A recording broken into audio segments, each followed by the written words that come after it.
how London, England has changed between the 1980s and 2020s.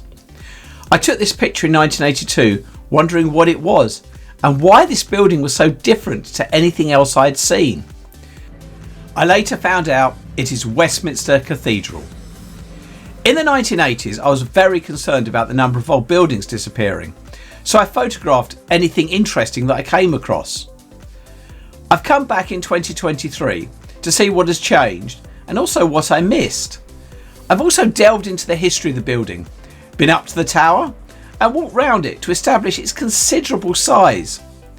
Please stay to the end for all the details. I hope you enjoy. Please like and subscribe. Brought to you by Eclectic Experience. Change seen through images. There are multiple highlights from revisiting this building, including the tower and its design. But before we get to that, let's look at some maps. Looking at a modern map, here is Westminster Cathedral, very close to Victoria Station and just down the road from Westminster Abbey. Looking at an old historic map from 1915, details in the description, we can see the cathedral for the first time, and what is really interesting is that it was effectively set back in a back street, with buildings blocking it off from Victoria Street.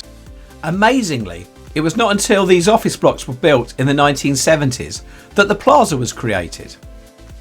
We can see it here in the 1982 photo and then in 2023. Though it is different, and I was very surprised, the trees have gone. This is quite unusual, as adding greenery is one of the more successful methods of making cityscapes more appealing and improving air quality, though one of the trees was growing at quite an angle in 1982. Following the Catholic Emancipation Act of 1829, Catholics became free to worship, which led to the building of churches and eventually this cathedral. Westminster Cathedral is unusual both for its design and prominent use of red brick when compared to other cathedrals.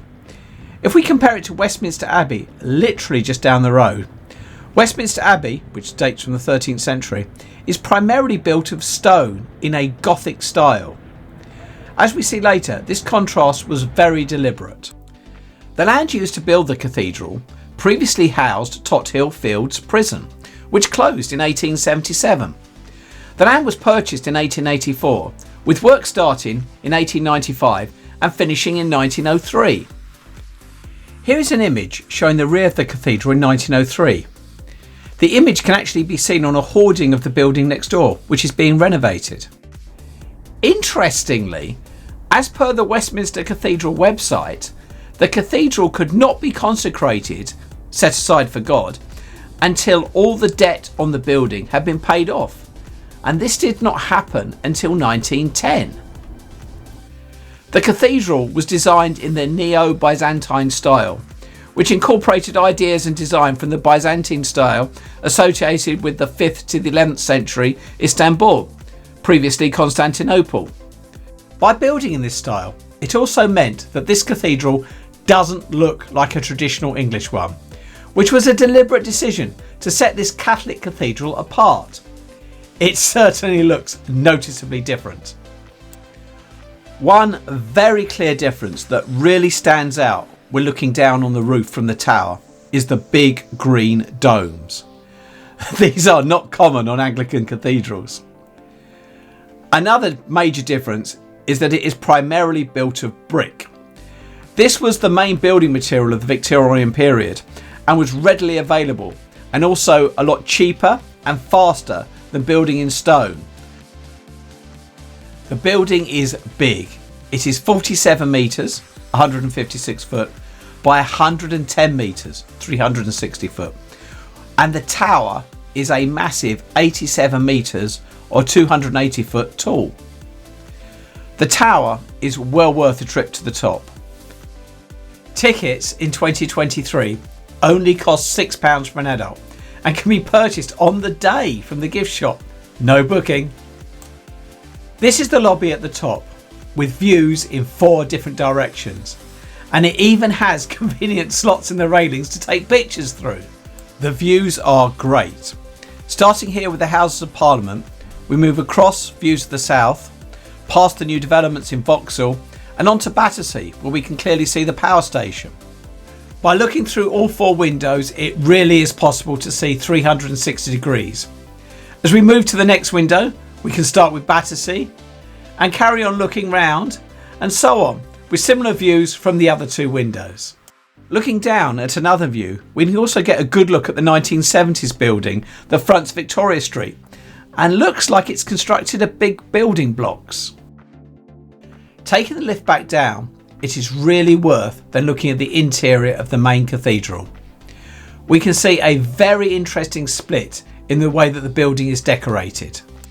The interior is very richly decorated to a point, but then if you look up, it's brick above.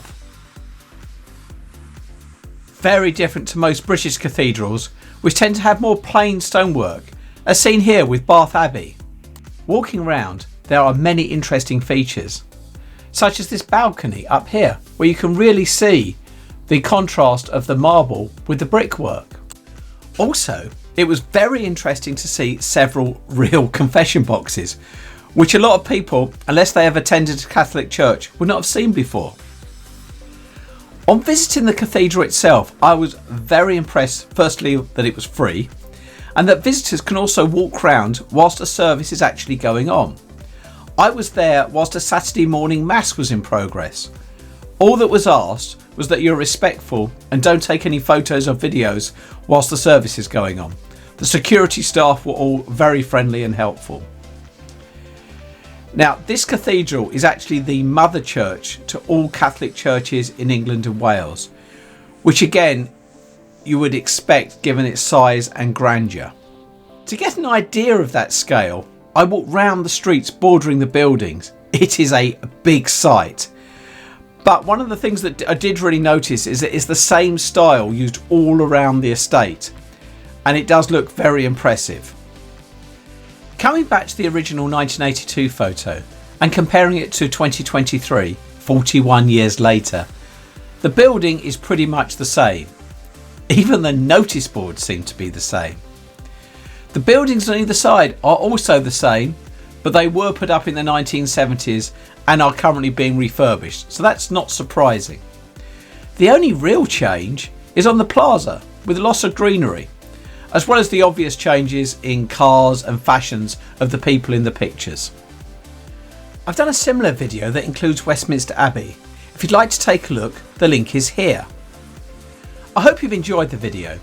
I'll be aiming to make more similar videos, so please like and subscribe. Thank you for watching Eclectic Experience, change seen through images.